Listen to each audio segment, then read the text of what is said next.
ધાંગધ્રા શહેર અને ગ્રામ્ય વિસ્તારમાં તાપમાન 45 ડિગ્રીને પાર કરી જતા ગરમીથી બચવા માટે તંત્રએ ગાઈડલાઈન જાહેર કરી છે। ધાંગધ્રા શહેર અને ગ્રામ્ય વિસ્તારમાં 45 ડિગ્રીની આસપાસ તાપમાન નોંધાયું છે। તેમજ શહેરીજનો ગરમીથી રાહત મેળવવા માટે લીંબુ શરબત, રસ, લીંબુ પાણી, ઠંડા પીણાનું સેવન કરી રહ્યા છે।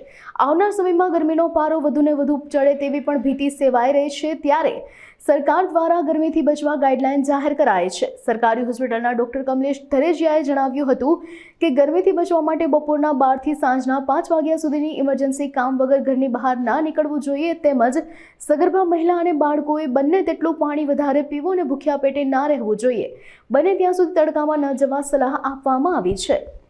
હાલ અત્યારે સરકાર દ્વારા ગવર્મેન્ટ હોસ્પિટલ ધાંગધ્રા ને આસપાસના વિસ્તારમાં ધાંગધ્રાની આસપાસના વિસ્તારો રણકાંઠાનો વિસ્તાર હોય, આપણે ખાસ કરીને ઉનાળામાં જ્યારે સૂકા પવનો વધારે લાગતા હોય ત્યારે સાવચેતી રાખવાની જરૂરિયાત હોય છે। સાવચેતી રાખવામાં શરીરને ઠંડુ રાખવાના પ્રયત્ન કરવા જોઈએ અને બને ત્યાં સુધી ગરમીના સમય દરમિયાન 11 થી 5ના સમય દરમિયાન બહાર નીકળવાનું ટાળવું જોઈએ। શરીરને ઠંડુ રાખવા માટે ઠંડુ પાણીનું કપડું હોય એ આપણા શરીર ઉપર રાખી શકાય। તે ઉપરાંત વારંવાર પાણી પીવું જોઈએ। પાણીની સાથે નાળિયેર પાણી, લીંબુ પાણી, બીજા કોઈ પણ પીણા પીને અને શરીરને વારંવાર હાઇડ્રેટ કરવું જરૂરી છે। આ ઉપરાંત વધારે પ્રમાણમાં ભૂખ્યા રહેવું પણ હિતાવહ ગણી શકાય નહીં।